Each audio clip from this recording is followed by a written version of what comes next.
Well, good morning, friends. It's Rhonda. I just wanted to hop in with a little bit of good news today. You know, we are always busy running businesses and doing family life and trying to balance all the things in our world, besides trying to regulate and monitor so much of the information that's coming in at us every day, right? And a lot of that information is negative. We've got this new super scary new virus that is just predictable. Like they're just going to keep making it more scary, more scary, more scary, all this negative stuff all the time.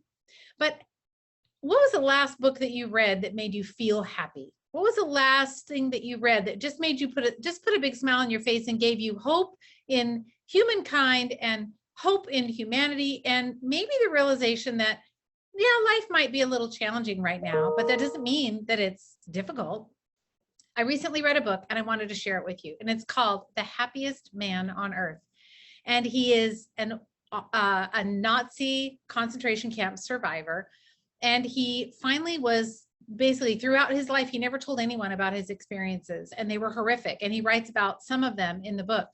But I love this book because, and I wanted to share it with you because I think that it's going to give you, I know it will give you a dose of hope and some inspiration, that even when things are challenging and even when the future doesn't look bright, and there's so many of us that are concerned about where our country is going and where the world is going and what we're going to do about, you know, if this happens and if that happens, that it's so easy to project out into the future without staying really currently and presently grounded in the right now. And this book really was like I would say this, it's a little cliche-ish, but I would honestly say it was like a little bit of salve to my soul. Like it just made me go, you know, it's going to be okay. Like this isn't the worst thing that can happen, and we're going to be okay. We're going to come out of this and it's going to be okay. And that doesn't mean it's not going to be bumpy, but we're going to be okay. Like that's how we're going to be. So I just wanted to jump on this week and say, I don't know what the last book was that you read. Me, I'm always reading business and all, you know, marketing and clinical, and I got my hands in all of those pots. But this time I stepped out to take a big breath of fresh air. Oh my gosh, can you believe I said that? A breath of fresh air. Ay, how the brain works. A breath of fresh air.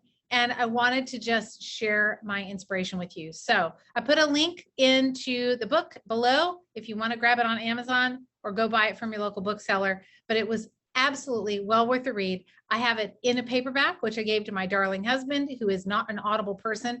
I actually listened to it on Audible, and several times found myself just crying at what he had been through and how he changed his perspective to make it look like it, to make it all okay, even in the face of things that weren't okay. So anyway, just I hope this was really helpful for you. It's a great book for you to focus on during Christmas, during the holidays, when we are thinking about being grateful. Anyway, so I hope you love this book as much as I do. I'd love to hear. You can always email me and let me know what you think. All right, take care, my friends. Much love. Talk to you later. Bye-bye.